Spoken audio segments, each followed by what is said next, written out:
welcome to Gladiator Internet TV. Today we are set up at Walter Wilkins Stadium on the Cedar Shoals campus for a showdown between the Clarke Central Gladiators C team against the Cedar Shoals Jaguars C team. Big game today, Andrew. Yeah, classic city showdown, right? C team style. Oh yeah. Nice weather out there, about in the mid-60s, clear skies. Before we begin, I'd like to give a shout out to a very special gladiator this afternoon, Tommy Glenn. Happy 50th birthday to you, Tommy. Hope it's wonderful. We'd also like to give a shout out to Cedar Shoals Athletic Director Roger Edmonds and Jaguar C-Team Coach Chad Roberts. These two people have helped make this broadcast possible today.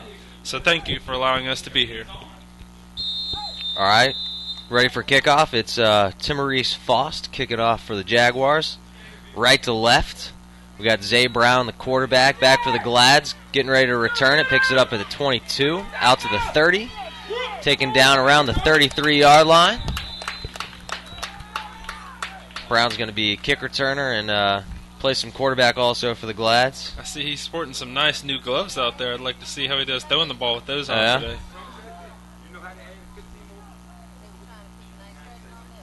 Jaguars with the nice orange on blue. UVA almost. Didn't see those last time when the game was over on the other side of town at Clarke Central. It's like UVA with Clemson's field.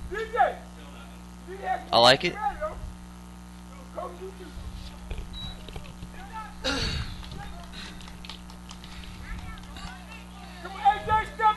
So it is going to be Brown under center. I think he handed off his gloves to somebody else. Is that him? In an I, handoff straight up the middle. Out to around the 37-yard line. Handoff went to Devin Stovall for a pickup of 7. Stovall, a small little guy. I wonder how it is for those defenders trying to see him coming out of the backfield with that football. Can hide behind those blockers and squeeze into those little holes in there. Yeah.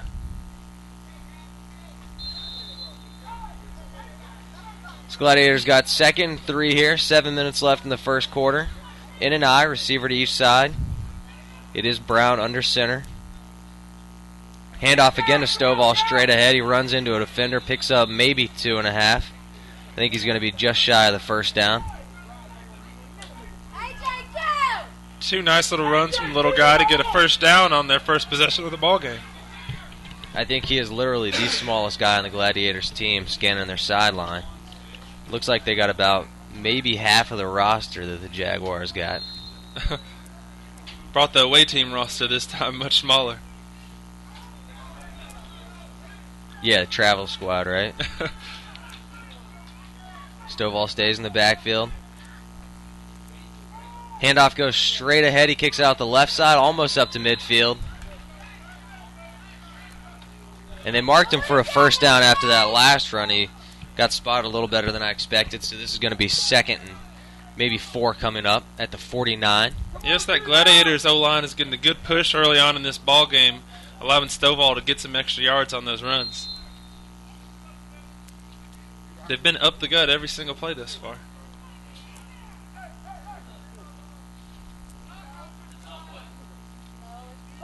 Play fake to Stovall. Brown around to the right side. Looks to throw. He's hit as he's trying to throw. Skips it into the dirt. That was number 22 on the play for the Jaguars. That's Brandon Cobbs.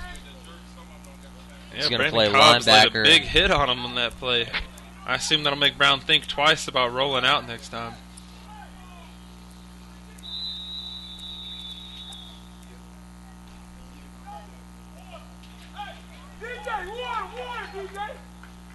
Their timeout call on the play.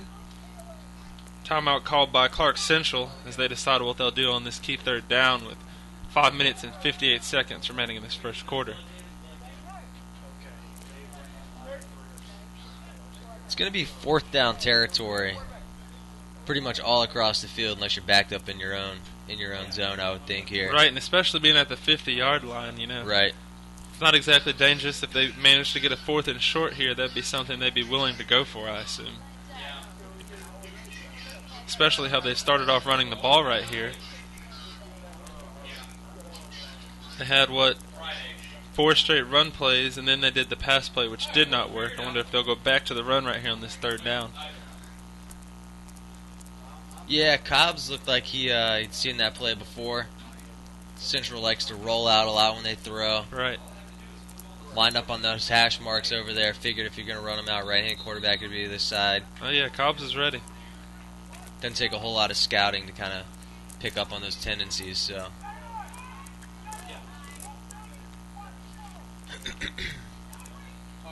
We'll see if they line up again in the I form. Clarke Central has been lining up in the I form this far in the drive.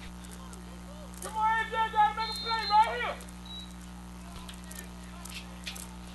Got a nice little crowd over here of Jaguars on our side of the stadium. You can see a few Gladiators on the other side cheering for the away team this afternoon. So they are in an I. It's Jones with Stovall behind him. Handoff to Stovall straight ahead. Cross midfield, he fumbles. Fumbled it backwards. Fall on by Gladiator. That's number 3, Berndarius Watson, that falls on it, but instead of a 4th and 2, now it's going to be a 4th and 7. It looks like they are sending out that punt team after the loss on that play. It's not a 4th and short anymore. Going to try and play some field position here.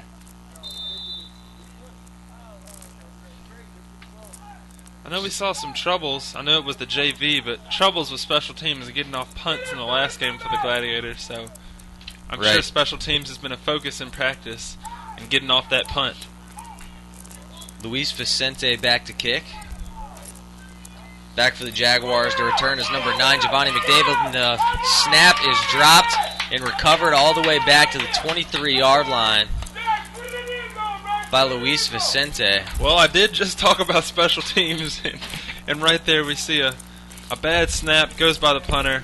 Cedar Shoals has very good field position here on the Gladiator 24-yard line to start their first drive of the ball game. Aside from the turnovers, I was about to compliment the Glads on a relatively clean opening here with no penalties, but you know, there's more than one way to screw up a game and be sloppy. Right, they managed to get on the fumble, but that punt, you know, it's a 4th down, can't do anything about that, so it'll be Cedar Shoals' ball here. So it's number 13, Rodney Dillard, under center for the Jaguars. They're in an I. Handoff's going to go to the fullback straight ahead. He's got maybe 4 before he's brought down at the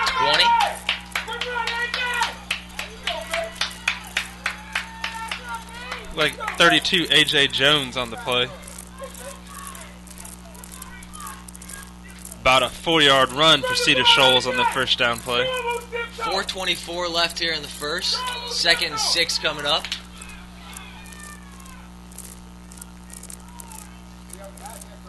Dillard under center, in an I. Handoff's going to go to straight ahead again by A.J. Jones.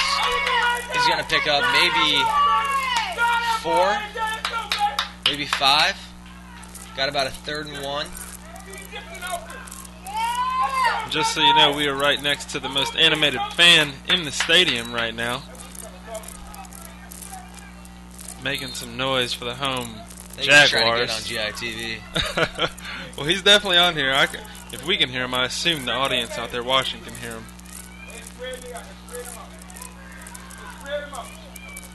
Dillard back in the gun. They got a man in motion now. Handoff's going to go to the man in motion. It's number 21, straight ahead. He's got the first down. That's Trent Harris.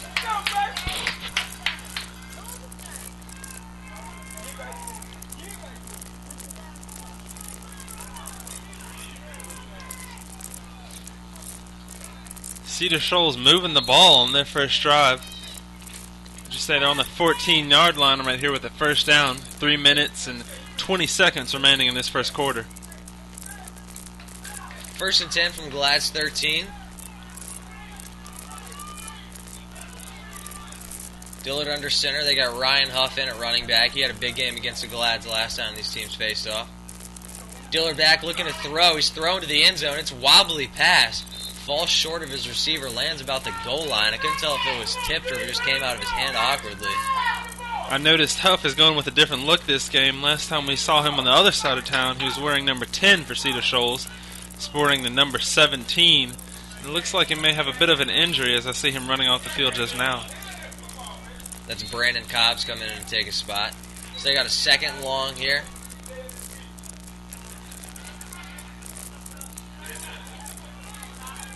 Ball is spotted at the 13. Dillard again. Looks like he's in a pistol, I guess. Handoff's going to go to Cobb straight ahead. Got some room inside. He's hit by one guy. He runs to another. He's into the end zone. Touchdown, Jaguars. Wow, Cobb's just running over people on that play. They get the handoff up the middle. A couple Gladiators were there, but Cobb's made a miss. Ran over a guy headed into the end zone for the Jaguars to take the early lead. That just looked like one of those runs where a couple of defensive backs had a long day at school and they didn't want any contact. Oh yeah. Didn't look pretty on the defensive side. ESPN highlights we could expect the rumbling, bumbling, stumbling into the end zone by Cobbs just there. Alright, so in for the extra point is number 21, Trent Harris. Doubling up as a running back and kicker. Kick is up and through. It's good. And our fan down here is pumped, man. Hands in the air, screaming. That'll make it 7-0. Cedar Shoals leads here at Walter Wilkins Stadium. I've never seen a celebration like this for an extra point. That must be somebody he knows. I'd say he knows that whole Cedar Shoals team. He's been rooting on every single play for the Jaguars. Yeah, man.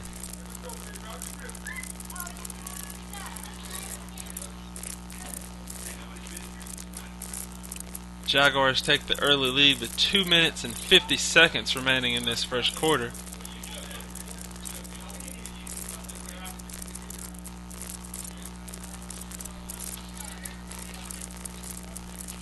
Alright, so it's going to be Harris again kicking off for the Jags. Kicking off from the 40. Back to return is Stovall. And number 8, Smothers. Standing back around the 17-yard line for the Glads.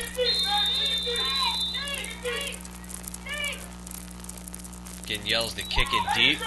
Kick it deep he does. It's going to be picked up by Stovall around the 10. We got whistles. Somebody must have been offsides to the Jaguars.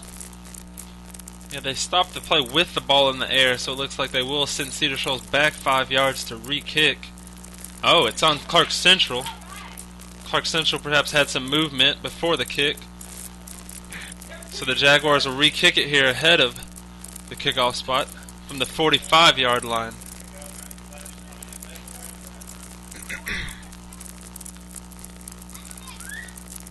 Smothers and Stovall back up to the 15.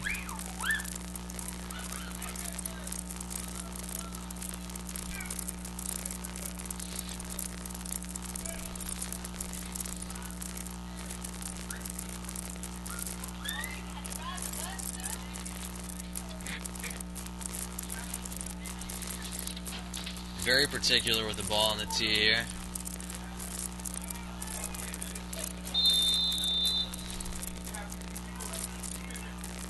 Alright, here we go. From the 45. End over end. Picked up by Smothers at the 20.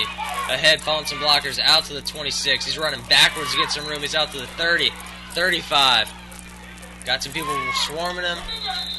Brought down around the 37, but there's a flag down on the field.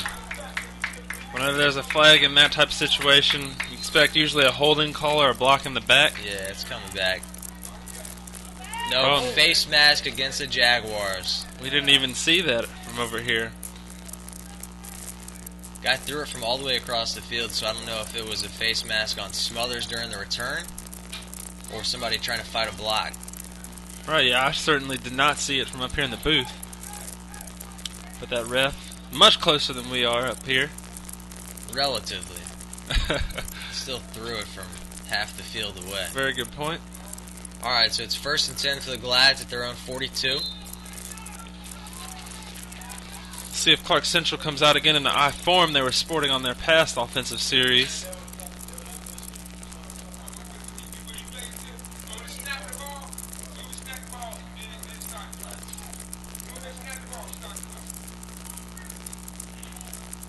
Gladiators do indeed come out in the I form. It'll It'll be Jones with Stovall behind him, Brown under center. Play fake. He's looking to throw deep. He's got a man wide open and just overthrows Smothers. There wasn't a guy within 4 or 5 yards of him. Closest guy was Trent Harris, the kicker, but that would have been 6 points cruising. I tell you what, Andrew, you were looking at the play fake. I was still waiting for the running back to break a few tackles. That play fake had me completely fooled. Great play fake there by Clarke Central. Just overthrew that pass, had the guy open downfield.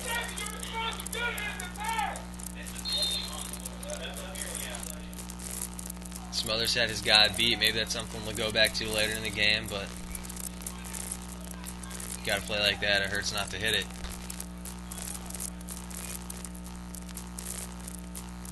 So Brown back in the gun. 2 receivers out wide. 2nd and 10 at the 42. He's rolling out right. He's looking to run straight ahead all the way out and brought down to the 45.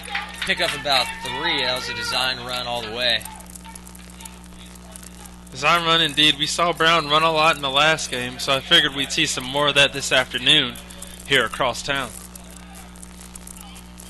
But on a 3rd down and about 7, I'd say there are high chances that we'll see Brown going for another pass on this down.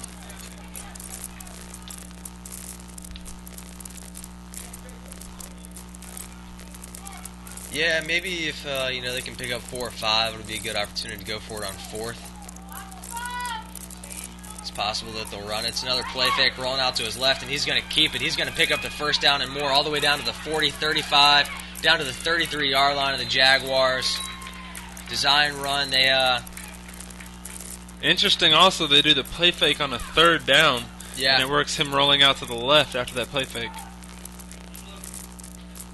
I guess they're just thinking on defense, if the Gladiators can get it, within 4th or 2 or 4th or 3 maybe, that they'll try and go for it. So still keened in on the run a little bit. 1st and 10 at the 33. Minute 30 here left in the first quarter. Glad's trailing the Jaguars 7-0. Handoff to Stovall straight ahead. He's out to the 25. Nice pick up there by the little guy. 8-yard gash straight ahead. So we got a 2nd and 2 coming up.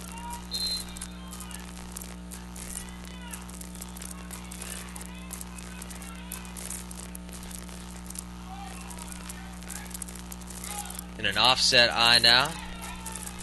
Gonna have a toss go to Stovall following Cedric Jones. He's down to the 20, 1st down and more, down to the 15-yard line. Dragged out of bounds around the 14. Coach wants a horse collar or a face mask. He was spun down to the ground. Yeah, that Clarke Central coach was indeed asking for some flag on that play. Doesn't get the flag, but still gets a big run from the running back on that play for the Gladiators.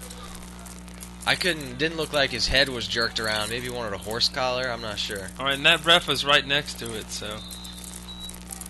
1st and 10 at the 15. Brown in a gun.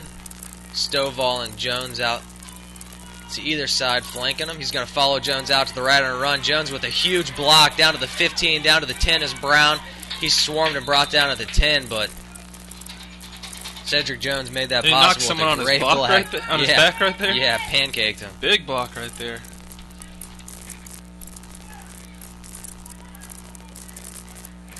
Jones is the only guy with long socks. He's got the red and yellow combo. I like it. Looks like they're going to let the quarter run out here as we end the first quarter here at Walter Wilkins Stadium. Cedar Shoals leading Clarke Central 7-0. Both teams showing off their offense early on here, Andrew. Yeah. Brown looks pretty good running the ball. Stovall too. Right, and I guess in thinking about this offense, both teams have been doing things running the football. That's what they're sticking to. That's what they know they're good at. And they're moving the ball doing so. Yeah, I mean the first drive for the Jaguars was set up by that big turnover. So very true. Short field on that one. Yeah.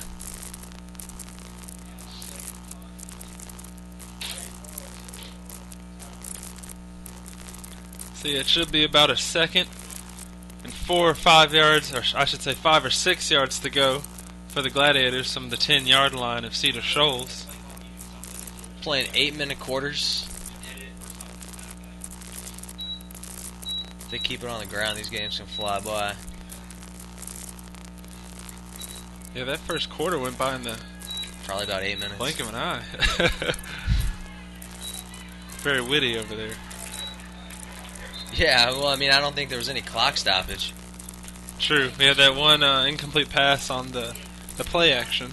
I think they might have just let the clock roll. I'm not sure. Seemed like it.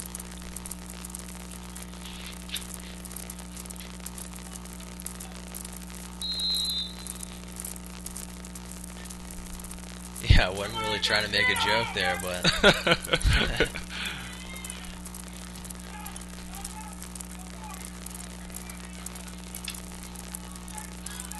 Brown under center, Jones, Stovall behind him, 2 receivers out wide. Hand off to Stovall, bounces out to the right. He's down to the 5-yard line, maybe. Looks like he's going to be just short of the first down marker. Maybe the generous spot that he'll get it, but I don't think he quite got there. It's going to be 3rd and... Yeah, the ref is marking him just short. 3rd and less than a yard, Yeah. it looks like. Maybe a foot or two. Either way here, I can see Clarke Central going for it if they're still short after this 3rd down. Yeah, it test the middle of that Jaguars defense a couple of times. It's going to be a Brown quarterback keeper, and he's going to have it. He might have gotten all the way into the end zone. It's a touchdown. Touchdown, Gladiators. Looked like there were Jaguars all around him trying to bring him down, but Pyle just kept pushing forward across the goal line. So with an extra point here, we could have a tie game, but that has been an adventure. They might go for 2. I tell you what, when I'm playing that video game NCAA football, I love Yeah. that QB sneak near the goal line. Yeah, who do you like, Colin Klein, or what do you do? Who's I your like team? having bigger quarterbacks when I'm Okay. doing it, you know? Yeah. So It was they are fun going to doing go the for T-ball. 2. Brown's back in the gun. Couple receivers out wide. He's going to keep it running behind Jones, and I think he's going to be stopped short. They're not going to get anything out of that 2-point conversion. They tried the same. Tried to have Brown keep it again. Didn't work this time, but it's 7-6 here. Jaguars on top with just over 7 minutes left until halftime. Interesting call there to go for 2. Down 7-6. However, the call was made, and Brown does come up short of the goal line.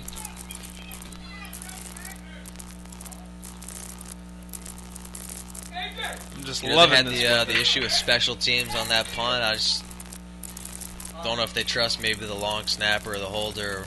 Right, that may be the issue here. We did see a bad snap on the punt earlier in the ball game after the Gladiators' first drive. Offense is moving the ball. Special teams is struggling. Take a chance for more points, I guess. I don't know what the philosophy is there, but seems reasonable. So it's going to be Vicente kicking off for the Glads, right to left. There's 3 men back to return for the Jaguars, lined up across the 20-yard line. It's going to be Cobbs, Harris, and Jones.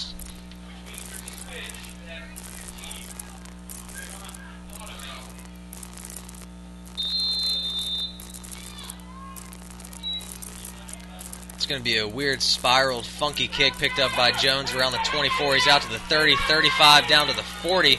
Finally brought down at the 42-yard line by number 6, Brown. Was that 9, Giovanni McDavid right there with the return? Is that who it was? I think so. Either way, nice return right there. Had a great little cutback as he came down the right side of the field. And you see Giovanni cut back to the left to iron out about 5 extra yards right there.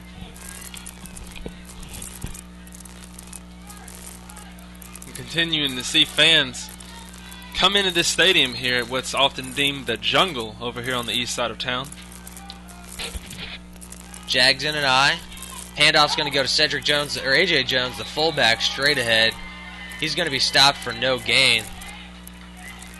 You got a fullback Jones on each squad right now. Cedric for the Glads, A.J. for the Jaguars. Yeah, that quick handoff that the Jaguars are implementing has to be difficult to read. The Gladiators do a great job on that play right there, seeing the ball real quick and coming up and making that tackle.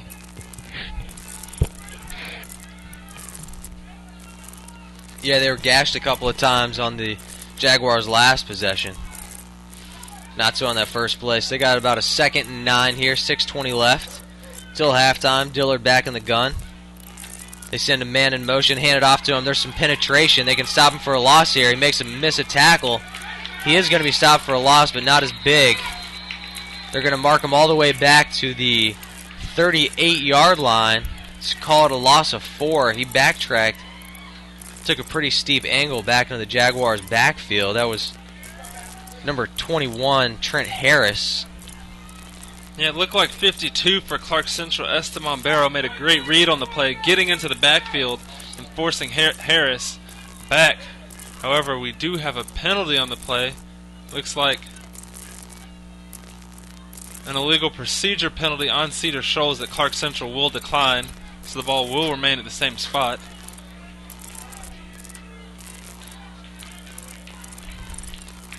Looks like it'll be 3rd down and about 14 yards here for Cedar Shoals.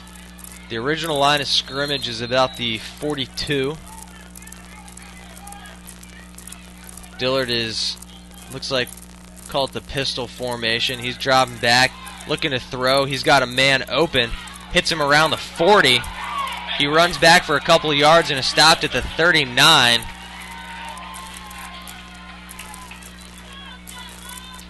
So that was number 3, Jamius Lumpkin. Correction, 53, Quindarius McNair on the tackle with a big hit there for Clarke Central. So it's about a 4th and 12. Back at the 39 of the Jags. They're going to elect to kick it away here, and it's going to be number 9, Giovanni McDavid. Back to return for the Glads. I believe that is number 6, Zay Brown. Gloves back on. End over end kick. It's going to be picked up short at the 40, all the way out to the 50, down to the Jaguars' 40, across their 40, down to the 38, and that was picked up by number 17, Goings. So he was the kind of the punt safe deep man, but not the deep returner. Yeah, yet again we saw a little bit of a bad snap right there. The punter does hang on to the football and get it off, but punts it much shorter than his intended destination, it looks like there. Yeah, it looked like Goings bobbled it for a second before he was able to bring it in. Made a guy miss, and not much out there, a lot of room.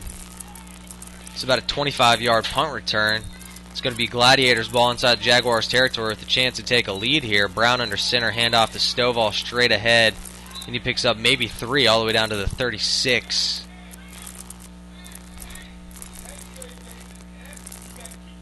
So they had a big special teams blunder after their first possession, the Gladiators. Nice return there.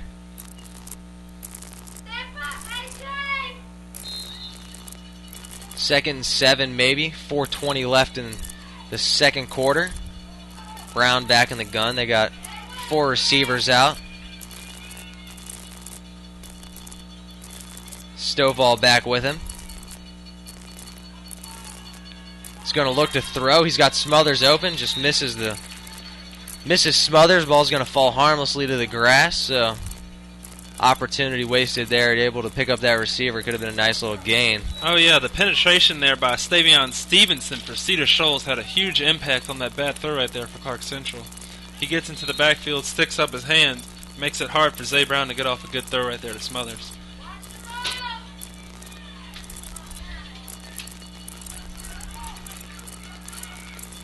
So again, they got 4 wide here. Brown back in the gun. Looking to throw. 3:50 left. He's going to look to throw. Now he's going to try and run it. He's got a guy wide open. Misses him. Just out of the reach of number 3, Brendarius Watson. He had him all the way down to the 20-yard line. Looked like Brendarius was trying to streak straight down the field, and Brown threw it back too much towards the center of the field. Just not on the same page there. Just not able to get a good throw off. Yeah, Clarke Central pulling out those gadgets early on. A little bit of trickery in their play calling. Cedar Shoals cornerback bites for it, comes up, and the wide receiver streaking down the field. Just another poor throw. Can't get the ball to him.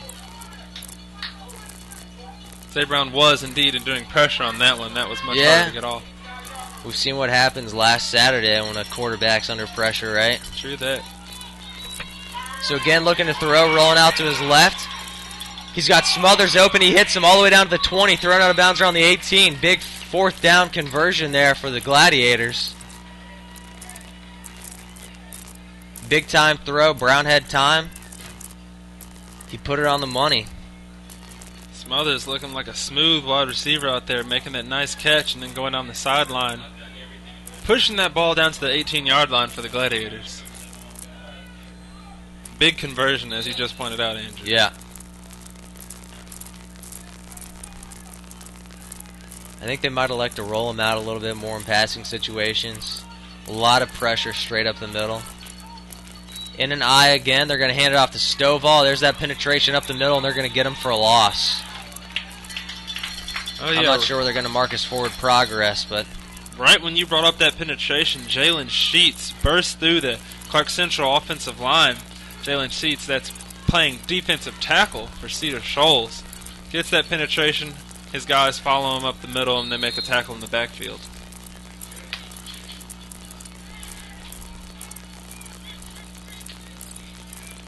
So we got second and call it 13. Back at the 21. They're going to have Brown rolling out to the right. He's looking to throw. He's trying to get it to Smothers, who's covered. Ball is going to be incomplete. He was covered pretty closely. Good coverage there by Trent Harris, linebacker for the the Jaguars. Smothers appears to be the go-to guy. Oh, yeah, they were looking for him. Looked like Smothers slowed down a little bit on that route as he was going outside. I'm not sure if that had an impact on the incompletion right there. You can also tell the sun is shining exactly in that direction as well, so I'm wondering if when Smothers looked back, it was hard for him to see that football. Yeah, a lot of long shadows going exactly at that angle that he was trying to get the ball out. It's another third and long here. I think this is probably fourth down territory too, right?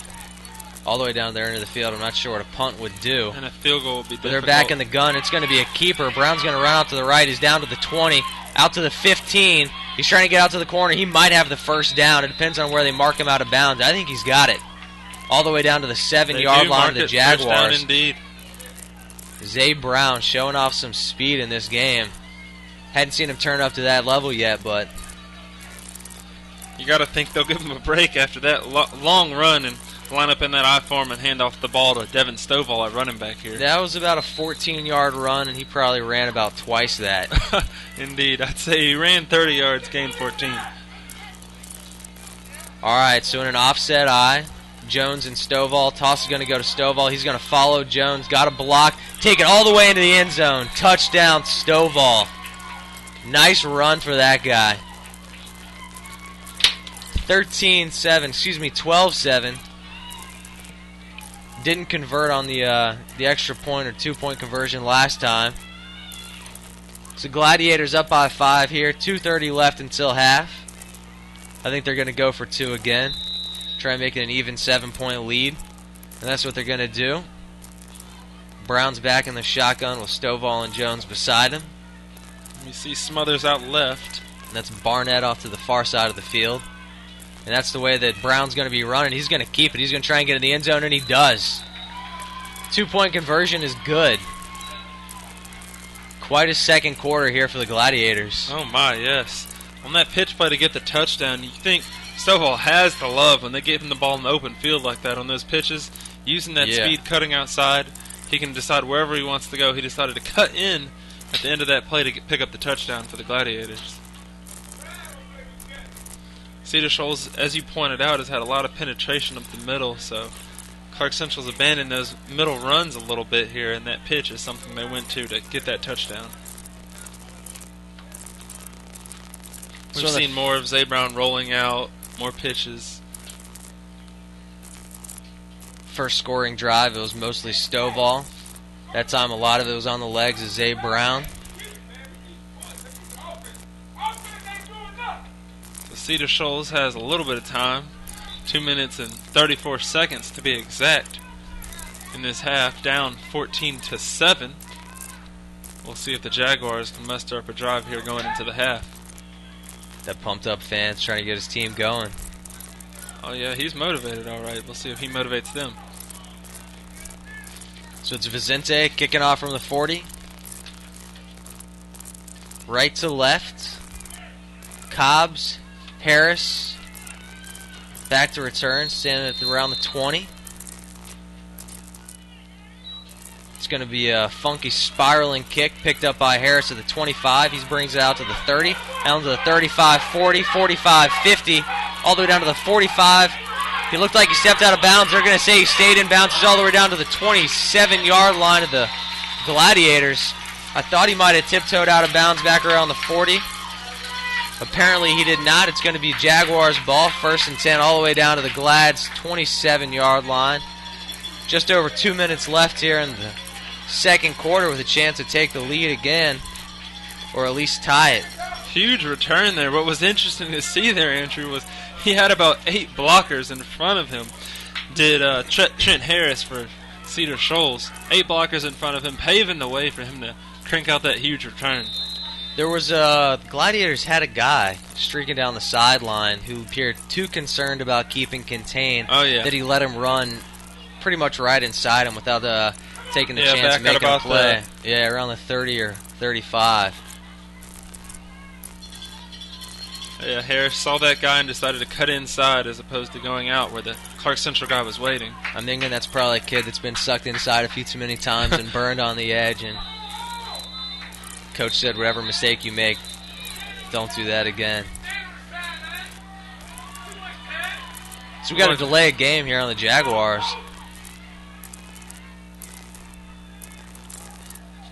It's going to move him back 5 yards, 1st and 15 at the 33.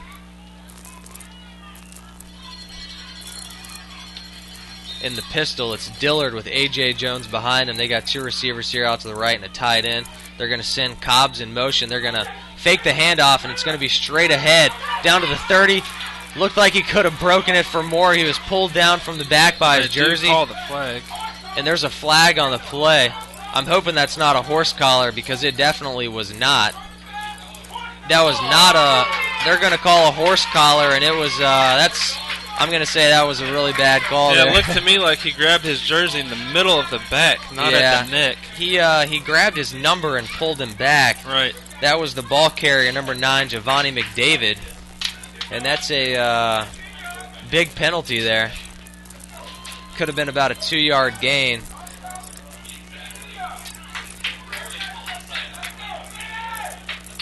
I've not seen that call in a while, much less in that fashion. And we've got a line judge over here who was more in position to make that call. But instead it was an official from the middle of the field. And I think he might have been stepping out of his jurisdiction a little bit there to make that one. So it's 2:11 here left in the second. 1st and 10 down at the 12-yard line. Giovanni McDavid's in a quarterback.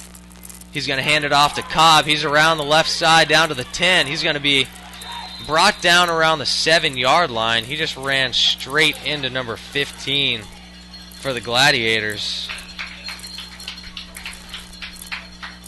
Who we do not have a number. Nah, he's not on the roster, but he's on the field. Making a big play there for Clarke Central. Marlon Brown, maybe. We hadn't had a back in Marlon the Brown day, sighting in a while, so maybe that's him. Back in the day, Georgia had a DB Terrell Biera. Great right. DB, so we can go with that for this afternoon. All right. 2nd and 5. Giovanni McDavid still in a quarterback. They send Cobbs in motion again. Going to fake the handoff. It's going to be McDavid with the keeper. He's going to sneak inside Biera. He's all the way down to the 2. He's going to try and stick out the ball into the end zone, but he's stopped just short.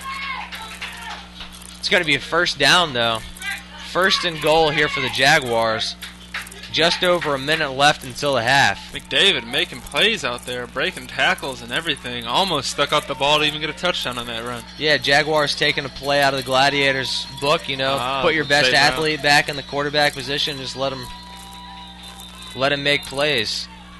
Looks like we may have a timeout call.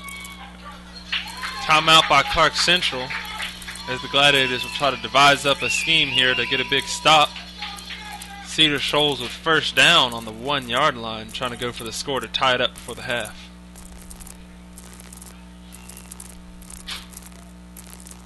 That horse collar call was a pretty big play in this game, but I'm not sure it would have mattered. Just the effectiveness of McDavid in these last few plays. I think they would have gotten down here anyway. Very good point. But the way they've been moving the ball and Yeah. McDavid running, as you just said. So with what we just said about McDavid, do you think we'll see him again here on this first down, or well, they may go for a handoff? I just wouldn't do anything other than what, you know. I guess Cobbs has been effective in the red zone as well. We saw him on that first drive breaking tackles. So They've used A.J. Jones also.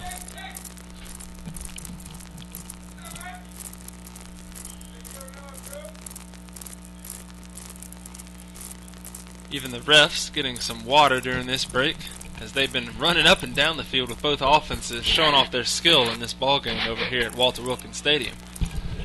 Showing off their skill, huh? Yeah, you like that? Yeah. Flag tossing skills. Oh no, the offense's skills. Oh, I thought you were talking about the refs. No. The The refs okay. need some water though. Okay, alright. So it's McDavid under center with Jones and Cobbs. Play's going to be blown dead, whistle, flags. Looked like a false start there on Cedar Shoals. Should move them back 5 yards for a first and goal from the 6-yard line. That's a big difference there. I expect they might put McDavid back in the gun. Go back to that option that they were running. Right, they just tried a sneak with McDavid there, but that's because they're right next to the goal line, so this should indeed change up that play call.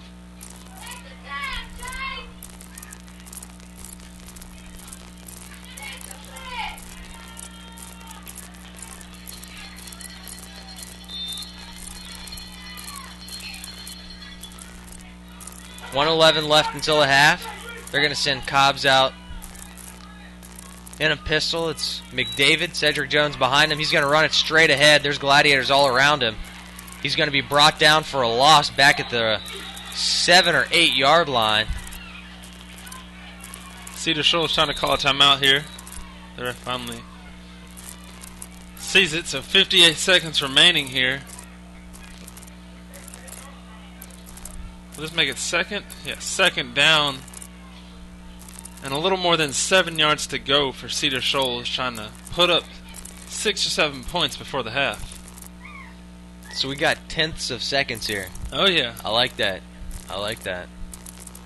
College basketball will be here soon enough. Yeah, did they move that scoreboard in from the basketball gym or something? You know, I wonder back in that Big 12 championship game, was it Nebraska and Texas, if there had been tenths of seconds. Oh, wow. You remember that Colt McCoy pass? Colt where McCoy it was throwing out the of ball bounds? out of bounds. Yeah. Very good point. I remember seeing Ndamukong Suh's face after that. Disappointed. It's one of those games where conspiracy theorists have a lot of ammo.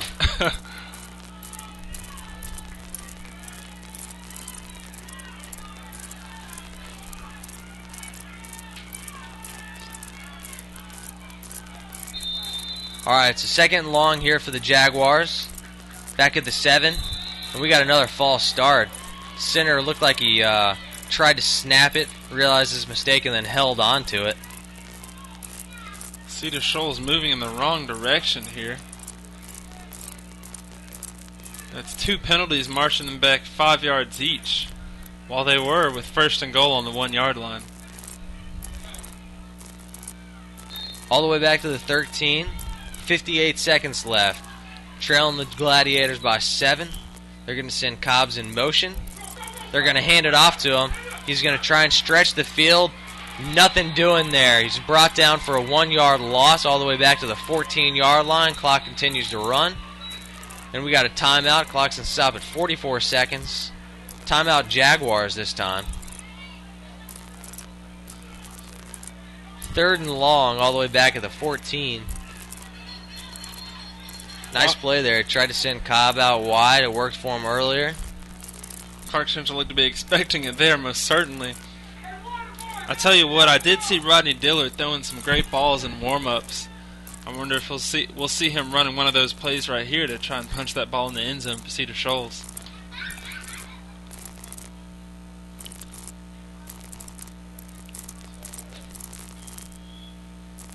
This guy below us has enough excitement for the rest of the stadium. Oh, yeah. Dude is pumped.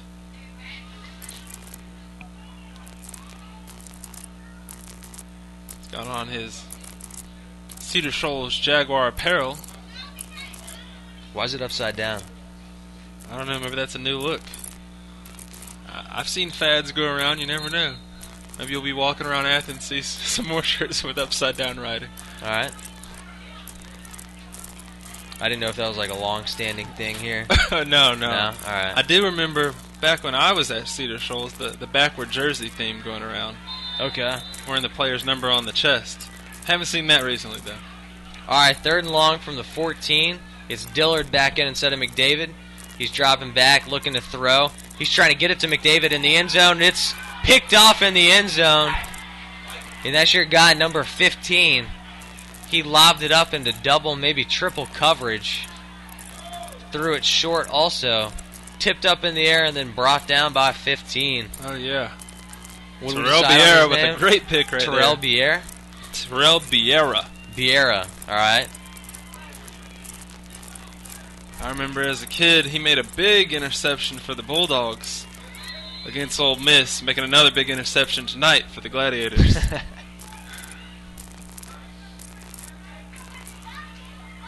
Alright, so 1st and 10 Gladiators. Touchback marked out at the 20. Zay Brown under center.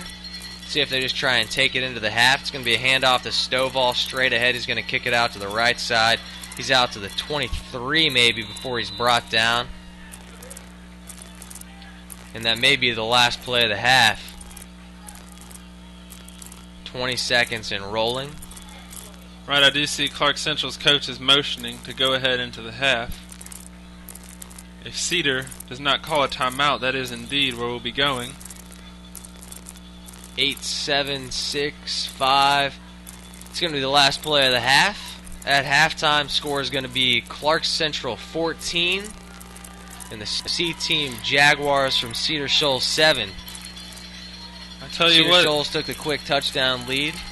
and almost tied it up there. That was a huge Yeah. stop by Clarke Central to keep the score from being 14-14 going into the half. Yeah, it was more of a stop by the penalties on the Jaguar side than anything.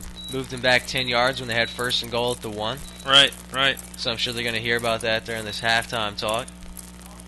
Yeah, well, we'll take a break from you now, but we'll be back, where I'm sure plenty of excitement is more to come here at the Classic City Showdown.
Welcome back out to Waters Wilkins Stadium here on the Cedar Shoals campus as we get ready to start this second half of the ball game.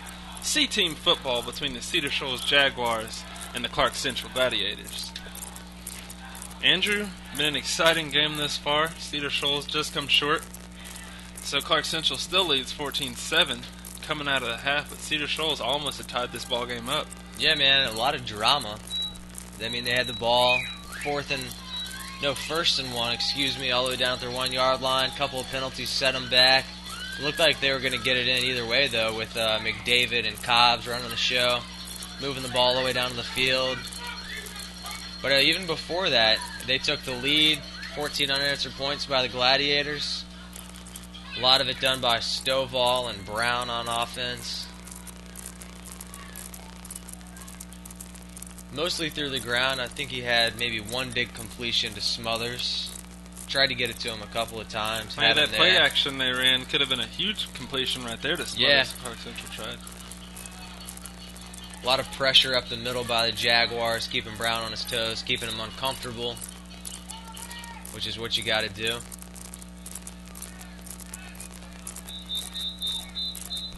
So the Jaguars are going to start out with the ball here this half, after deferring to the Gladiators in the first half, so a chance to make it a close game here.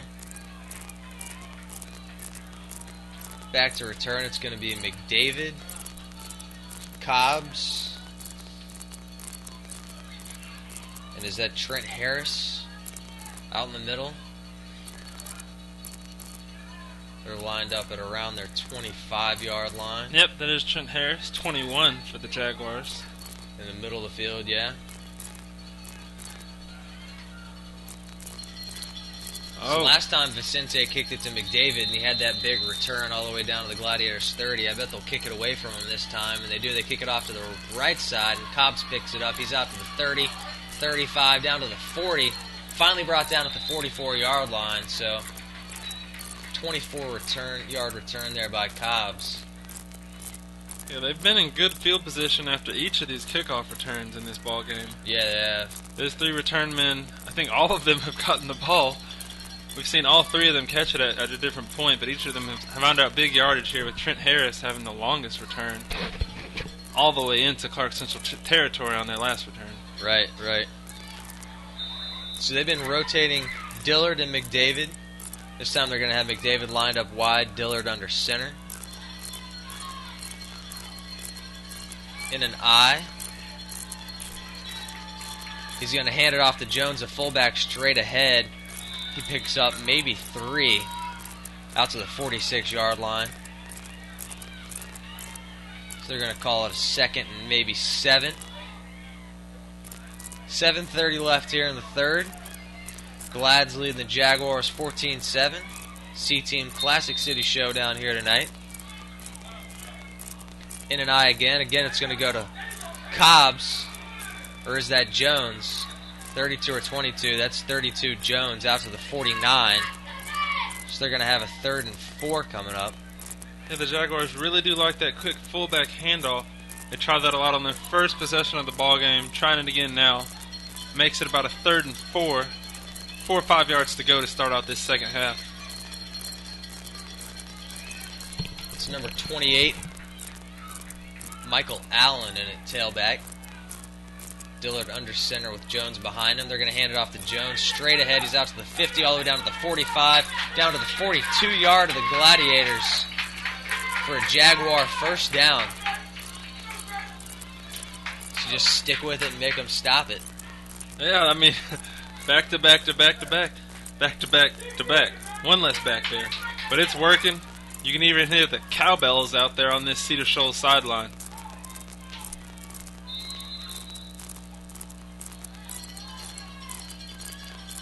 So Dillard in the pistol.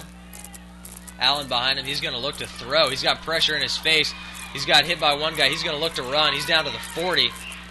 Hit and stopped at the 39-yard line of the Gladiators.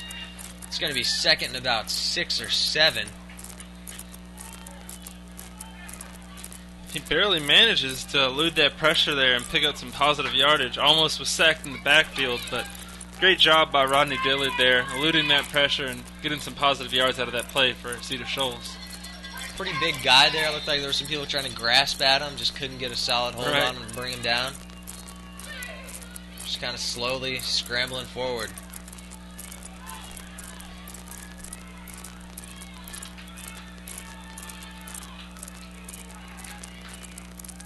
So Dillard back again, 2 receivers wide. He's got Allen behind him, looking to throw. He's going to roll out to his right, and they're going to bring him down. No, he gets it finally away. Trying to dump it off to number 3, Lumpkin. Almost had him back around the 50 for a big loss, but he just gets it away before they bring him down, so it's going to be 3rd and 7 here.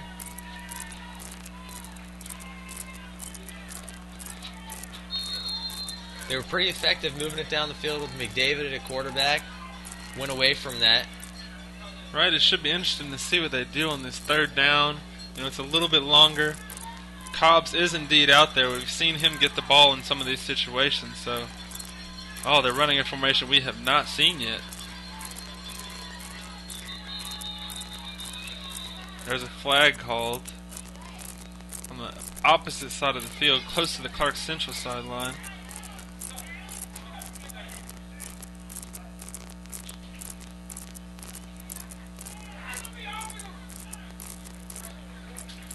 So we got offsides.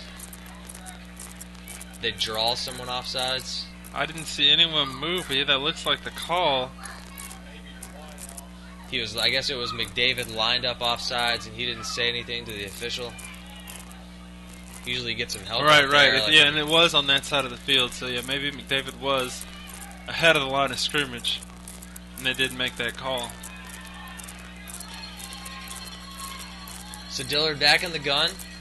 He's going to look to throw. They're going to try and set up a screen with McDavid. He doesn't have any blockers in front of him. He's going to be brought down for no gain. They tried to set it up, get it to one of their best playmakers. Didn't happen there. I don't see a punt team ready to go for Cedar Shoals at all, so they're keeping that offense out there. We'll see what the play call here is in this long 4th down.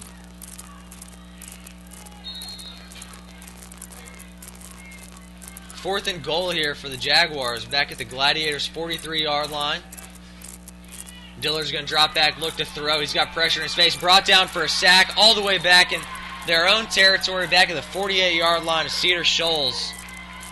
That's Esteban Barrow there with the sack after Jordan Jackson, 84, gets into the backfield at the blink of an eye to force that pressure on the Cedar Shoals quarterback, Dillard. Just no time to get that throw out. Not at all. It seemed like right when he caught the ball, Jordan Jackson, 84 for Clarke Central, was right on his tail. Giovanni McDavid was running across the middle of the field with his hand in the air. He was open. Just didn't have time to get it to him.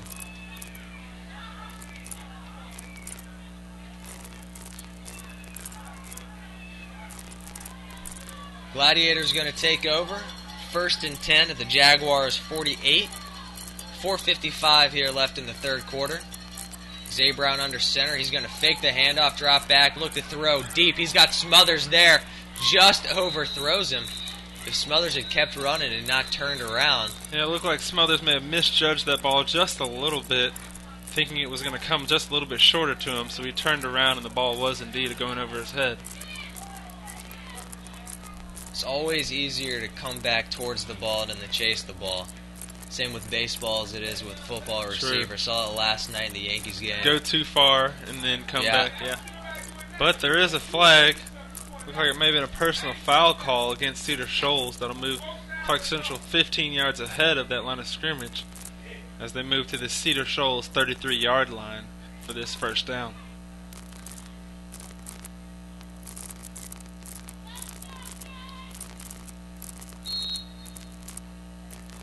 So after the penalty, 1st down for the Gladiators. Big break there. Down to the 33. Glads in an eye. Looks like they got Stovall following, going straight ahead. He's got 10. He's got maybe 11 yards for the 1st down to the 21. Maybe the 22. Yep, those chains are indeed moving. Another 1st down for Clarke Central. They had Stovall following, going, so he was in at fullback I'm not sure where Cedric Jones is. Maybe he's out of the game for a little bit, but next to Stovall, Goings, one of the smallest guys on the field, but they had him lined up to block, and it looks a little funny with the two little guys in the backfield, but until they start gashing you, can't say anything really. So Stovall again, straight ahead. He's going to be picked up maybe a yard at the most. Another key thing to note is that clock is just ticking as they're running these running plays. Yeah. Now about 4 minutes and 10 seconds remaining in this third quarter. Clarke Central chewing up some clock with a 7-point lead here in the third.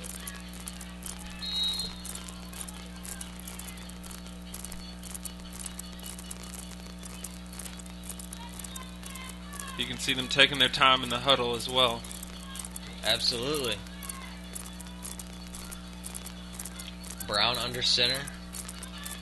Smothers is not on the field. I would expect him not to run. Looks like they might have drawn the Jaguars off sides. And they did. Move it 5 yards more.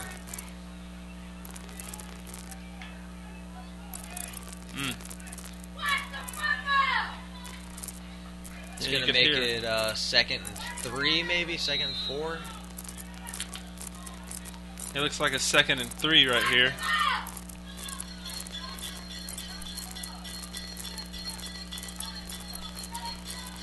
Smothers back on the field, lined up at the far side of the screen. He's where he's looking. Brown's rolling out, looking to throw. He's got Goings and Smothers, and he throws it ahead of one, behind the other. I'm not sure he was trying to get it to, but it's incomplete, and it's going to be 3rd down. Yeah, that throw's really hard to make when Brown can't get his feet set while making it. He has guys coming at him. Now, earlier in the game, we saw him get his feet set while on the run and still make a good throw. Right there, he's still running as he delivers the ball. Comes up short of Smothers. Big 3rd down and 3 right here for Clarke Central.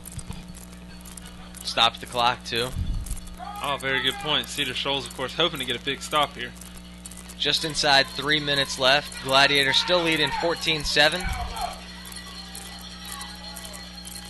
They're going to toss it wide to Stovall. He's going to be stopped for a loss back at the 20. Hit hard by number 22, Cobbs. Having a big game on both sides of the ball. Gladiators had a receiver lined up far side of the field. Looked like the Jaguars didn't notice him. Yeah, that was Justin Barnett, number 2 out there for Clarke Central. Just didn't have time to change the play without maybe tipping off the defense. Right. So it's going to be 4th and 8. Gladiators are going to go for it here. Clock continues to run. 2:20 left. I don't see a play clock anywhere, but they must be maxing it out here. 2:06. Brown back in the gun. He's going to roll out to the left side. It's going to be a keeper straight ahead. He could score. 10, 5, touchdown, untouched. Cuts it back to the right side of the field. Scampers in easily. How about that?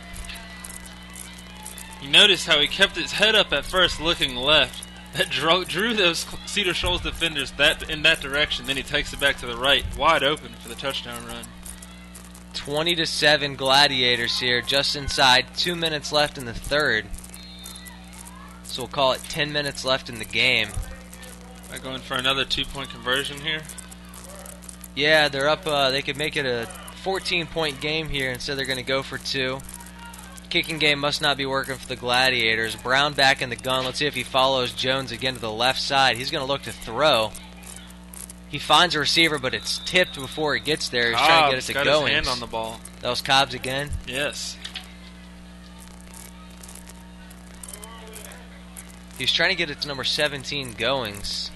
Right, it looked like he looked at him early on the slant, didn't have him, waited till he passed that first initial linebacker, tried to get it over Cobb's head, but Cobb's doing a great job sticking up his hands there to come up with that breakup. That'll make it 20-7. Clarke Central leads Cedar Shoals here at Waters-Wilkins Stadium. 1 minute and 58 seconds remaining here in the third quarter.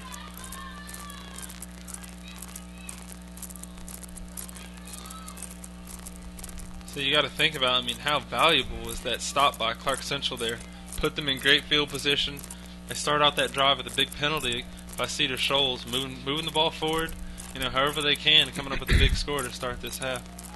Yeah, I wonder if the Jaguars are going to get back to what they were doing when they scored, just running it with McDavid in the backfield or as quarterback. Dillard. Yeah.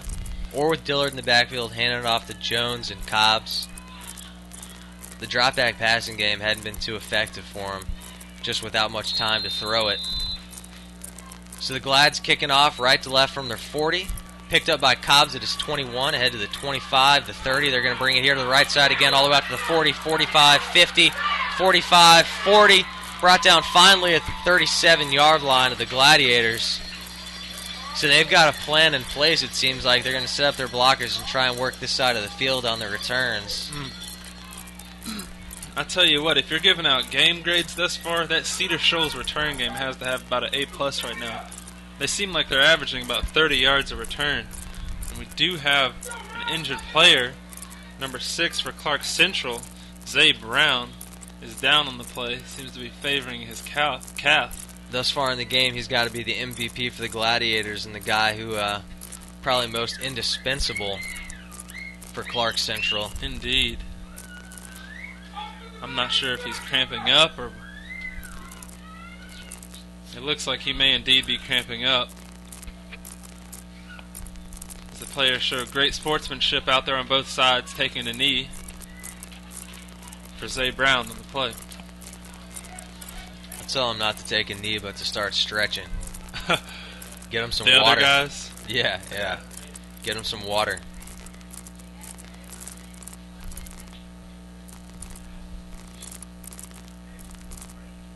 Yeah, I do see, I know you mentioned McDavid. He does seem to be lined up out there in that offensive huddle.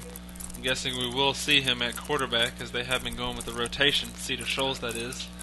Sometimes they've had both of those guys on the field with McDavid at receiver and Dillard at quarterback, so...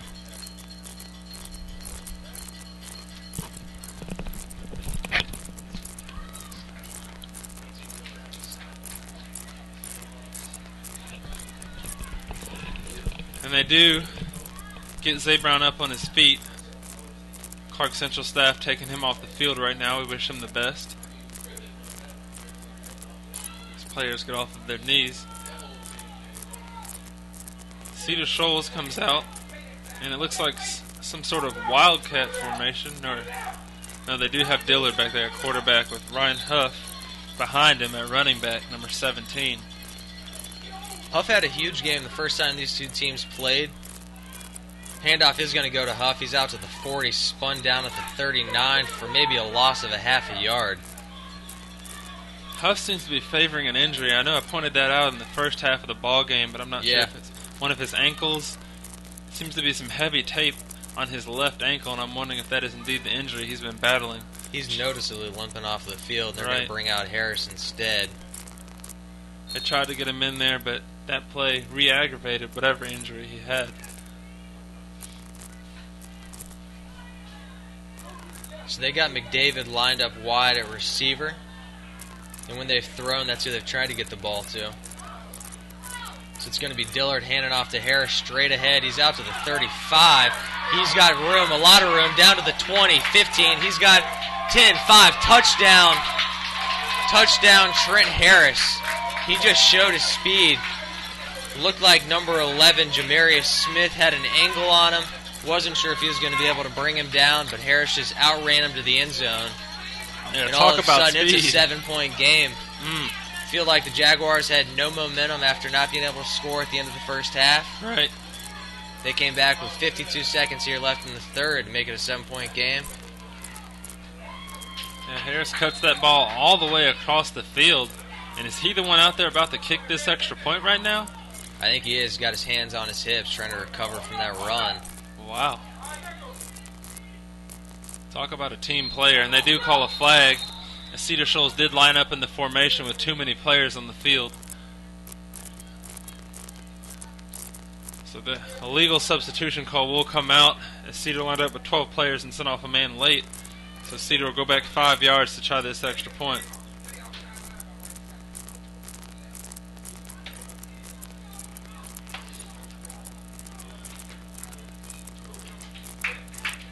Let's make it a little bit trickier of a kick.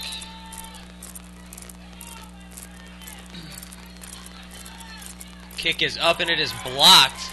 It's picked up by Cobbs. He's going to try and run it, but he's stuffed immediately. Smart play to try and pick it up running for the 2-point conversion, though. Yeah, I don't think it would have counted anyway, but he was trying to do whatever he could with the ball. All right. Clarke Central burst through the line right there to come up with that big block. Makes it still a 7-point game. Clarke Central leading Cedar Shoals 20-7 with 52 seconds remaining here in the third quarter.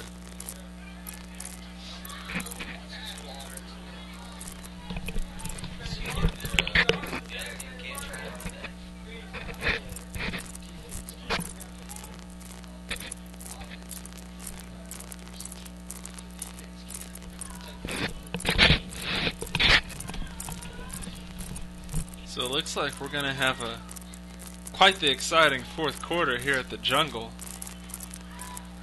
Cedar Shoals was in a hole, but they bounced back and get a touchdown to put themselves only down 7 points here. Clarke Central has to feel the pressure and know the importance of this drive coming up.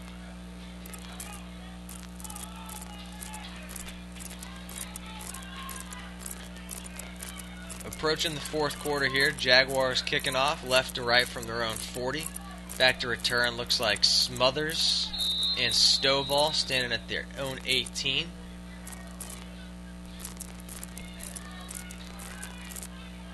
Kick is end over end. It's going to roll past him. It's going to be Smothers picking it up back at the 15. He's out to the 20. Makes one guy miss.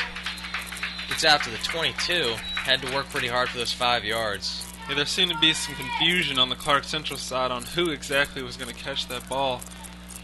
Jamarius Smith had a chance to kind of pluck it out of the air, but it looked like he elected to let it go past him because he had to reach up for it. Right, and then after it bounces, it goes past Smothers, and he has to go back.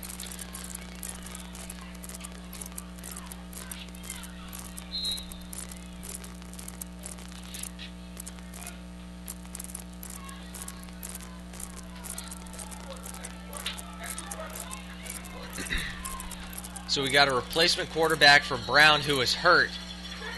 And it's going to be handed off to Stovall straight ahead. That's Justin Barnett in for Brown. Brown is over on the sideline trying to run out whatever's bothering him. Yeah, if that was indeed a cramp, I'm sure they got some fluids into him.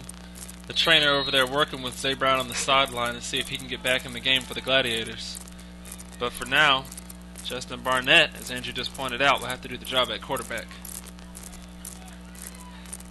Justin Barnett, Cedric Jones, and Stovall in and I. 2 receivers out wide. I doubt they'll be throwing much. Handoff to Stovall straight ahead.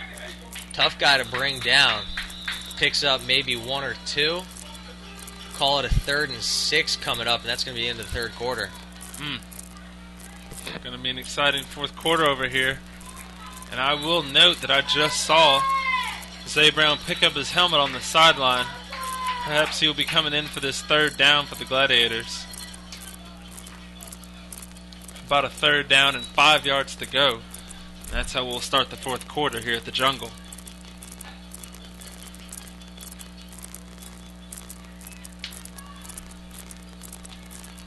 Just the offense is really limited without Brown in there. Not sure if you have to respect the pass with a backup quarterback in. Right. Yeah, I'm sure they were focusing solely on the run with a new quarterback in there that hasn't been at quarterback the entire ball game.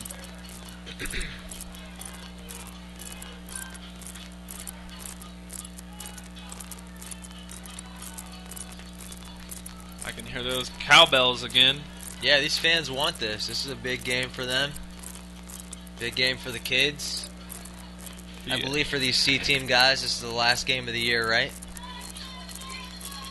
So good to see a lot of fan support out here from both sides. Families of players and friends out here supporting these young men out there on the football field.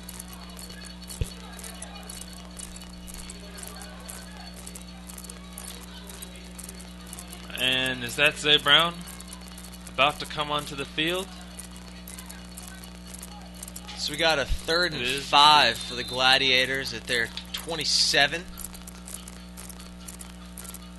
Zay Brown trotting back out. You know, I've just got a hunch here, but the Gladiators did a great job of pulling Cedar Shoals offside on the last drive. I wonder if they'll try that right here before they snap the ball. Let's see if Cedar comes off. In an I. Jones and Stovall. He's going to run around looking to throw. It's going to be a keeper by Brown. He's got the first down. He's all the way out to the 40, the 42 before he's dragged out of bounds. Cobb's there to force him out. Huge first down. Big pickup there for the Gladiators. About a 16-yard run there by Zay Brown on third down. You can tell he's recovered from whatever injury he was suffering. I think it was indeed cramps. He got some fluids into him and showed off his speed yet again. Whatever's bothering him didn't bother him on that play. Oh, yeah. Made some guys look slow. Back in the I formation again. Clarke is running. Handoff to Stovall straight ahead. He's got 6, 7, maybe 8 yards on the run. Nice run, just gashing him. Stovall, small but runs pretty tough. And that offensive line, you've got to compliment them for the holes they're opening up for this small back, Stovall. Giving them some nice running lanes to get through and crank out some quality yards for the Gladiators offense. 2nd and 2, 1.5 maybe, 7:15 left. Glad's up 7. Almost into Jaguar territory. Toss is going to go to Stovall. He's going to follow Jones. He's got the first down and maybe a yard more. Just into Jaguar territory. He's all the way down to the 47-yard line maybe, 46.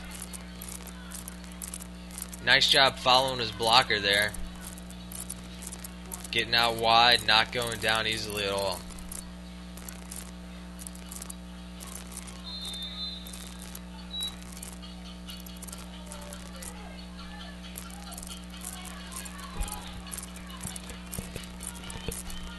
First and 10, Glad to the 46 of the Jaguars. Who was at the somebody jumped offside. And that was number 61, Sheets, for the Jaguars. Just jumped off and he knew it. And they're going to replace him. Yep, Sheets will come off, and 64, Blandon Dean will come on for the Jaguars.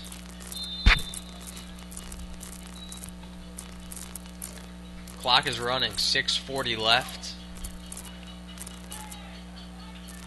If Jaguars give up any points here, it's going to be tough for them to come back in this one. They need to stop eventually. Brown's back and he's looking to throw. He's throwing deep. He's got Smothers open. It is caught. Touchdown. 45-yard touchdown toss for Zay Brown to Smothers. He beat his man, caught it around the 7-yard line, and trotted into the end zone. It's 26-13 here. Zay Brown is doing so well with that play fake tonight. Does the play fake again, looks back. When he turns around, he's got Smothers streaking down the field for a nice touchdown throw right there for the Gladiators. Great toss, finally connected on that long ball that they wanted earlier in the game. Right. They had it open, came back to it. And they're going to go for 2 again here, up 13.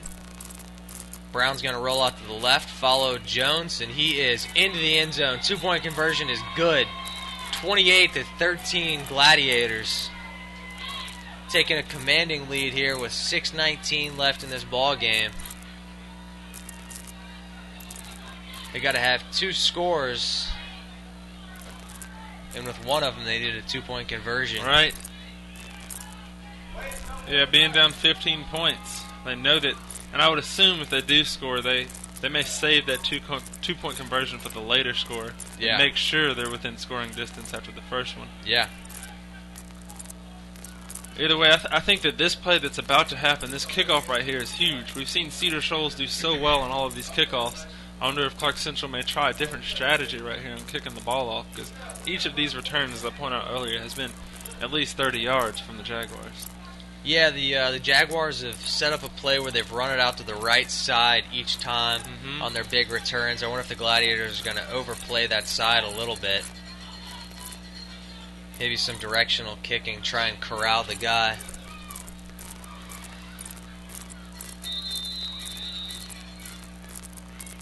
And here's the kick, and it's right down the middle of the field. Well, the left hash mark picked up by McDavid. He is going to look to the right side, but he's going to cut it back to the left, and he's got a lot of room out to the 40, 45. He makes a guy miss out to all the way down to the 45-yard line of the Gladiators. So not the huge return that it could have been, but a great return by McDavid nonetheless, and they got the ball with some great starting field position here. Yet another big Cedar Shoals return, putting them in good field position to start the drive, as just pointed out. We'll be starting on the 46-yard line in Gladiator territory, with 6 minutes and 7 seconds remaining in this ball game.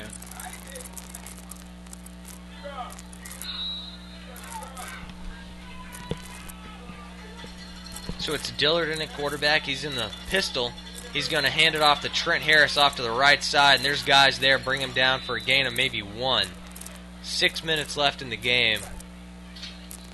Clock is ticking towards 0. Jaguars are going to have to hurry up here a little bit. At least they can't take their time.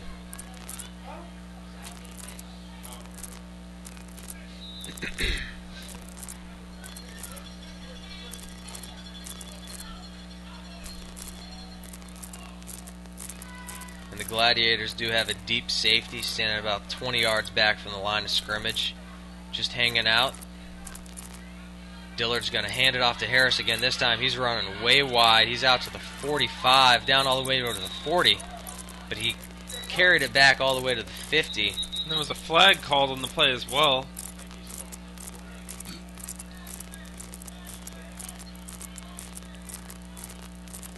We'll check the call from the referee right here. Looks like a block in the back penalty against Cedar Shoals that will move the Jaguars back. Harris got away with running deep into his own backfield that time.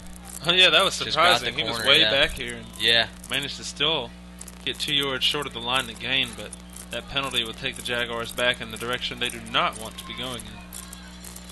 It's going to put them right at the 50. 5:18 here left in the ball game. Jaguars trailing by 15.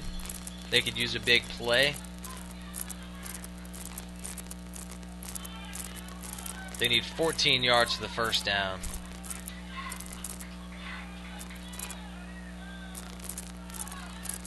Dillard back in the gun. He's going to drop back and look to throw. He's trying to find McDavid. He's got him open, but there's a defender there, and it's picked off. Jamarius Smith, number 11, picks it off all the way down at the Gladiators' 18-yard line. Yeah, Smith read it the entire time, just eyeing Dillard. Slips back there and makes that easy interception. And he was the guy that was the safety, just lingering back there, trying to prevent that big play. Right. That's what you want a safety to do, and Smith indeed did that on that play. Big interception for the Gladiators here in the fourth quarter with 4 minutes and 54 seconds remaining. I think we'll see them run the ball and try to chew up some more of that clock right now with a 15-point lead. I would expect.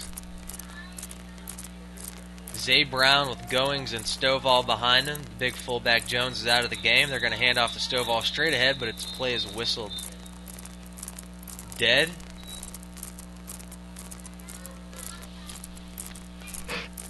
So the Gladiators have committed a few penalties. Fortunately not in key situations, but actually this one's going against the Jaguars.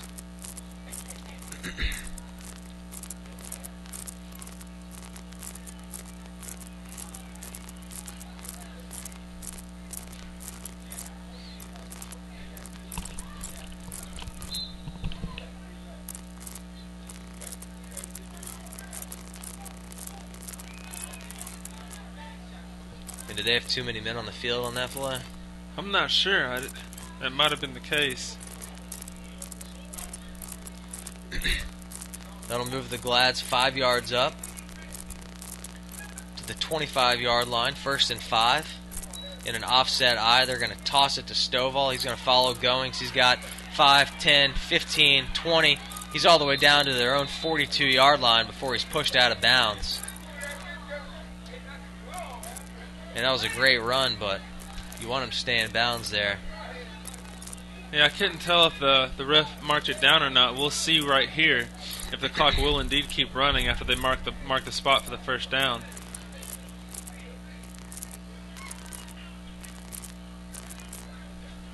And yes, the ref is blowing his whistle for the clock to continue running. So the clock continues to tick at 4 minutes and 35 seconds remaining in the ballgame after that big run there by Stovall. So just barely stays in bounds right there. Stovall's got to be approaching the century mark here. I don't know if we got him. Yeah, either right at it or above it, I'd say. In the first scoring drive, he had a lot. The second scoring drive, a lot of it was Brown running. But Clarke Central trying to make sure they're all set to go with their play calling here. They call an interesting timeout. 4 minutes and 17 seconds remaining.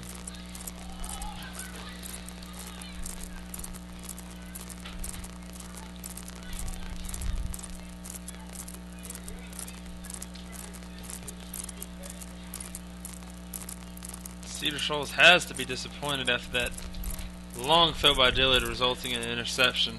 You know, we haven't seen them throwing the ball all ball game like that, but being down 15, that was something they knew they had to get to at some point. And unfortunately for Cedar, it winds up being an interception for Clarke Central.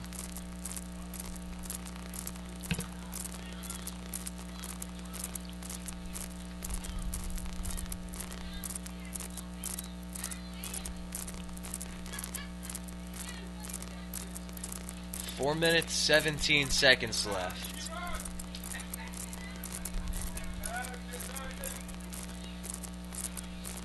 Jaguars have 2 timeouts left, 3 timeouts left.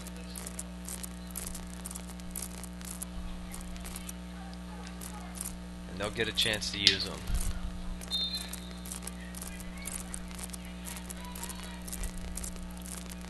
Zay Brown is back in the shotgun with Stovall. 4 receivers out wide.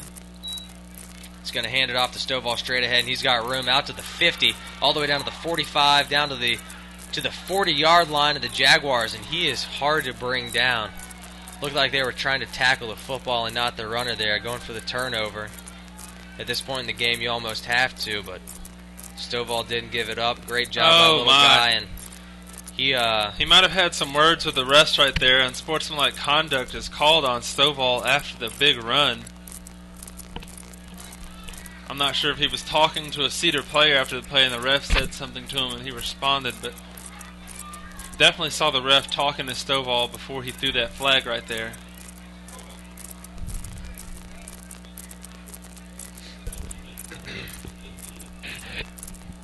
Ref is currently talking to the Clarke Central coaches. I don't know if they have to pull him out of the ball game or not.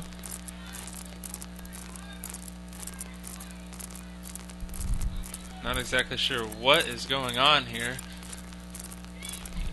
as the ref is pointing to the sideline.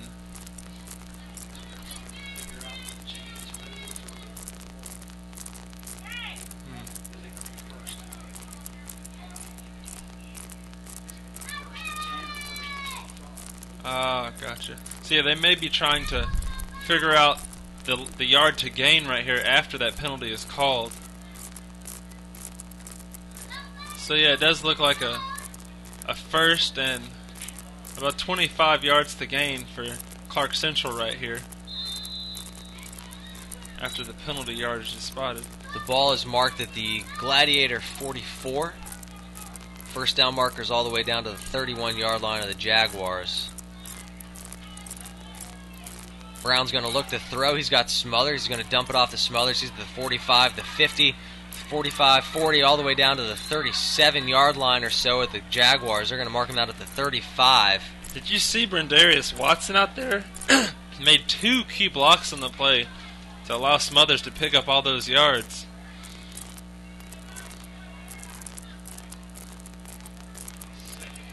makes one block, runs off of that, then comes and make another. They gain about 22 yards on the screen pass to Smothers to make it a 2nd and 3 here. Maybe even 2 for the Gladiators, with 3 minutes and 46 seconds remaining. Jaguars needed to take advantage of that big mark back after the penalty. Not able to do it, really. They got 2nd and looks like 5. They had some problems with the chains there. Yeah. Let's call it 2nd and 5. Got back all the penalty yards and more. 3:46 left here. Gladiators up by 15. Looking to run this clock out. Brown's going to keep it, run straight ahead. Tackled for no gain. It's going to bring up a 3rd and 5 back to the 36-yard line.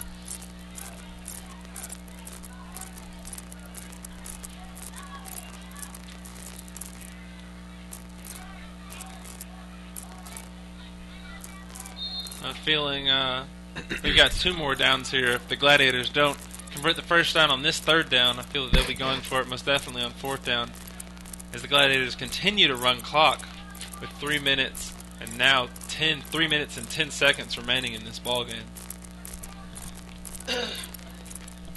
Yeah, I don't see any reason to punt it here. Down to their 36-yard line. Unless somehow you get brought back for a huge loss on the play. And we got another flag down. Another flag. This one is delay of game on Clarke Central. Even when they move him back to the 40, I think you would probably want to go for it. On 4th, regardless, yes. Yeah. I mean, we've seen Cedar start off with fairly good field position after those returns, and if they started off right here, it'd be worse field position than any of the returns they had earlier in the game. Yeah. Just eliminate the chance for a big special teams play. So Gladiators in an I. Handoff's going to go to Stovall straight ahead. He's going to follow Jones for about 8 yards. All the way down to the 35, and we got a timeout by the Gladiators. Timeout Jaguars, okay. That makes more sense. Devin Stovall, I mean, he has truly been a force tonight. Yeah, huge game by the Stovall little right, guy. Stovall left, Stovall up the middle. Wherever he goes, he is pounding out yardage for the Gladiators. I mean, when you think about it, that's what helps to make that play action so effective that they scored on in the last drive. Yeah, those without safeties question. looking up, expecting to see Stovall going for the run, and they try the play action and end up going deep. Yep. They had Smothers a couple of times. Here on 4th and 6, I wonder if they'll go to the air again.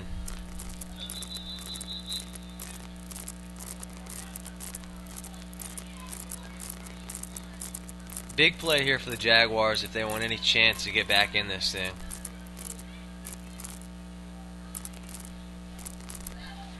They've got 2 timeouts left.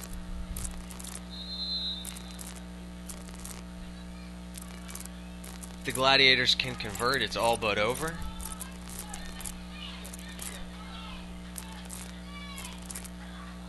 If not, there's a little bit more fight left. So Brown back in the gun. He's got 4 receivers out wide. Brown's dropping back, looking to throw. He's got a man down the far sideline. It's Smothers. I think he reached up for it and grabbed it. I can't tell if he has it or not. They're going to call it a catch. Oh my, ESPN Top 10 play again. Play of the game right there. Smothers showing off those hands right there for the big catch. Came down with an injury on the play, but went maybe up and over Giovanni McDavid there. Yes, indeed, and you saw him stick up those hands in that diamond and corral that ball for the big play right there for Clarke Central. Beautiful throw, beautiful catch.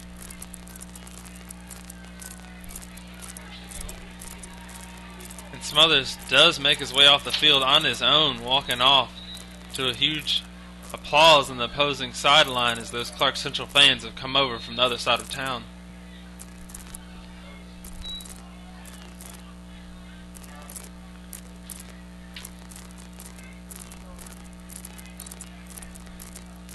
I'm sure we'll see a heavy dose of Stovall right here. Either Stovall or Brown on the keeper. 2:20 left in the game. Clock is rolling. This one's all but done here, barring a miracle. Handoff is going to go to Stovall straight ahead, and he's stopped for maybe a 1-yard loss. Jaguars are probably going to use another timeout, and they do. 2:03 left. It's going to be 2nd and goal back at the, what is it, the 8-yard line? Maybe the 10. At the 10? You got to think about what both coaches are saying right now. The Cedar coach is saying, force a fumble, get that ball out of his hands. The Clarke Central coach is, of course, emphasizing holding on to that football. Right now, as you know, the Jaguars are hoping to force a turnover, get that ball back and try to score.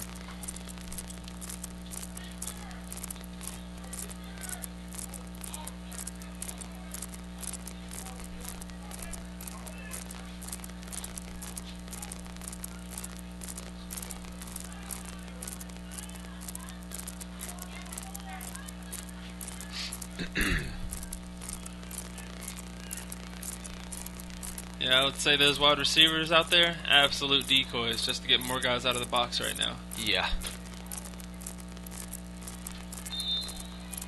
About a 0% chance they throw it here. Handoff is going to go to Stovall straight ahead. He's got, play fake. He's looking to run, actually. All right, 0. Not quite 0. Gladiators end up throwing it. Zay Brown, ladies and gentlemen. Play fake to Stovall. The play fake got you and me. We thought he handed the ball off. Not only that, but bizarre situation to be thrown it, honestly. He almost gets sacked, breaks away from a few tackles, and then still delivers the ball for a touchdown. So what do I know, right? Going for 2 here, and then they're probably going to throw it. Glad's in an eye, and they're going to hand it off to Stovall straight ahead, and he's got it. 36-13. Game's been a little bit closer than this, though. Here in the final couple of minutes, long 4th down pass from Zay Brown to Smothers. Set up a 1st and goal, and then the Gladiators run it once and punch it in with a quarterback toss. Indeed, yeah. You're right about the game feeling a lot closer than it is right now. Trent Harris for Cedar Shoals cut the Central lead down to 20-13, but those two quick passing scores from Zay Brown have changed the complexion of this game completely.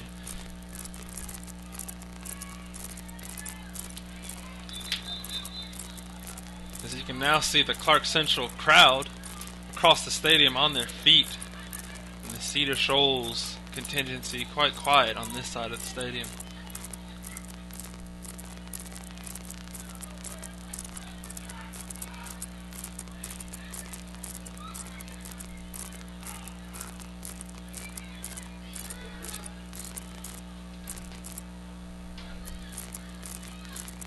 Well, we've seen a lot of big returns tonight. I know I said it last time, but I wonder if we'll see something different on this kickoff right here from Clarke Central.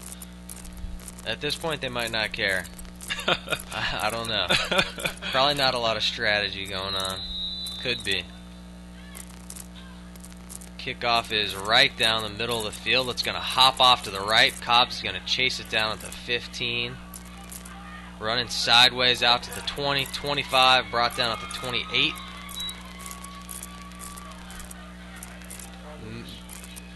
Minute 44 left.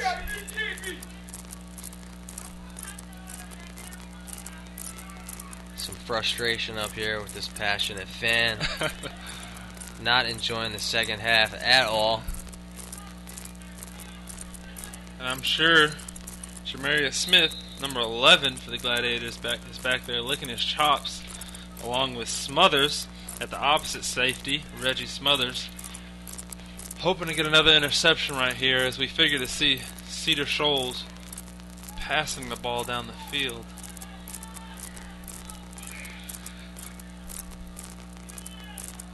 Dillard is back in the gun. I expect him to target McDavid. He's got a lot of pressure in his face. Excuse me, that's not Dillard. He's running out looking to throw. He tries to get rid of it. That was number 7, Hakeem Glenn. Another quarterback there for the Jaguars, excuse me.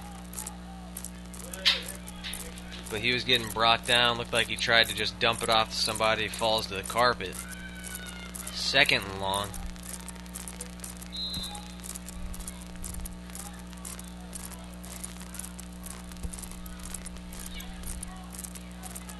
So I believe that is Glenn still in the game.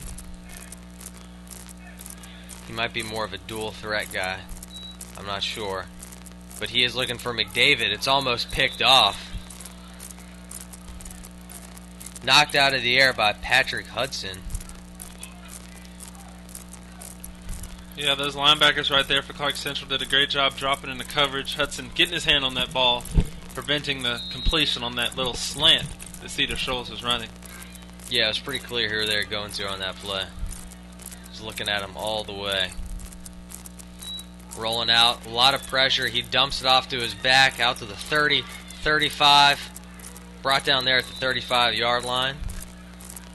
So that's going to bring up a 4th and 4 here. Clock is running. Minute 15 left in the ball game.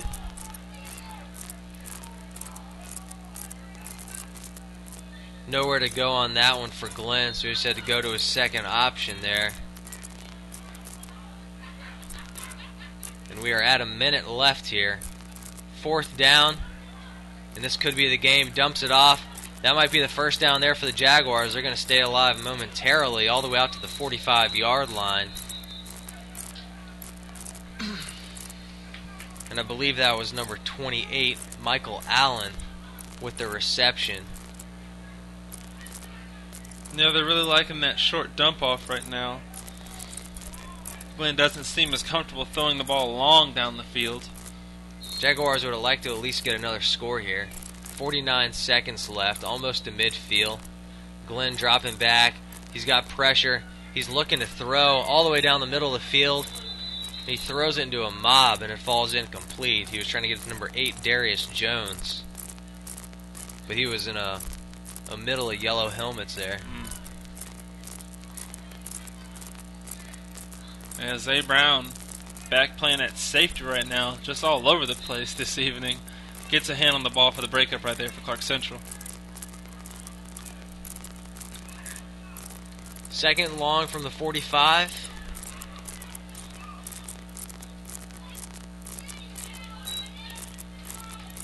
Glenn looking to throw. McDavid's covered, so he's going to drop it off to Cobbs. Cobbs running a lot of east and west here. Picks up maybe 4 yards on the play at the 49-yard line.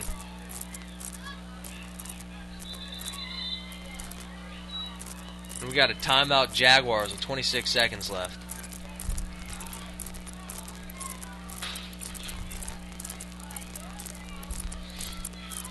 Some visible frustration there in the huddle.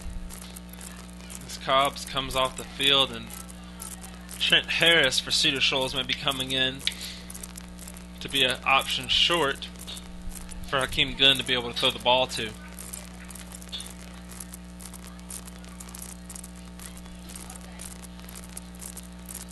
No, but these coaches, I mean, they're doing what they do best. They're coaching to the very last whistle. You can see the Cedar Shoals coaches letting those players know that, you know, the clock hasn't hit 0. We still want you to give your hardest out there. And the Clarke Central coaches on the opposing sideline saying, guys, you know, we may have a big lead, but let's not let up. Yeah, I mean, it's a pride thing right now. You want to shorten the gap if you can. It'd be nice in the record books if you're a Jaguar, see 36-20 rather than 36-13.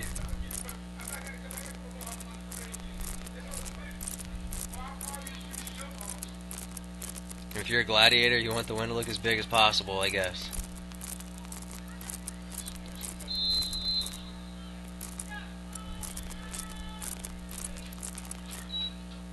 So Glenn's dropping back. He's looking to throw deep down the left sideline. He's got Trent Harris there, off his hands and incomplete. Harris had a chance of bringing the ball. I believe it hit his hands. He was covered by Jamarius Smith, but he had a chance at the ball, but no dice on that one. 20 seconds left here in the game.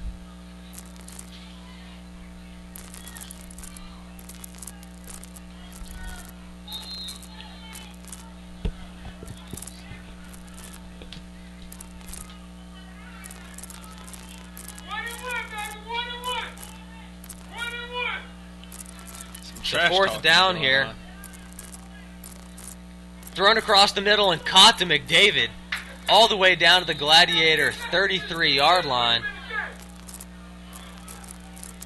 Nice toss there by Hakeem Glenn on Plus, fourth there down. appeared to be a personal foul call against Clarke Central right there as well.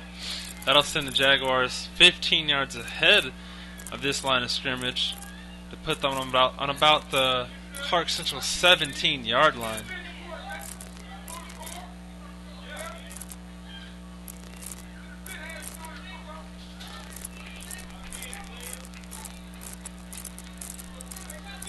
Hakeem Glenn showing off his arm right there with a nice strike to McDavid. 12.8 left in this game. All they're trying to do is punch it in the end zone here. Hakeem Glenn back in the gun, looking to throw. He's going to throw it deep in the corner. Nobody there. It's going to be picked off, but I think out of bounds. They're going to say he They caught did call it, yeah. They said I- Jamarius Smith with the interception and touchback. Call it a touchback. It's meaningless at this point except for stats purposes, but I thought Jamarius Smith was out of bounds when he caught that. Unfortunately, we do not have replay here, so we are going to go with the touchback. You can watch it online. Yeah, at home, you can rewind that to check on it. We've got an interception and touchback called. We got an There injury is an on the injured field. Gladiator down. Do you see the number on him? Can't tell yet.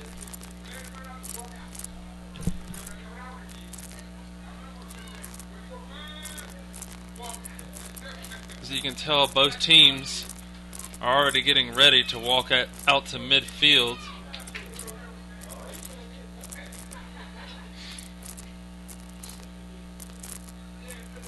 That's number 70 down for Clarke Central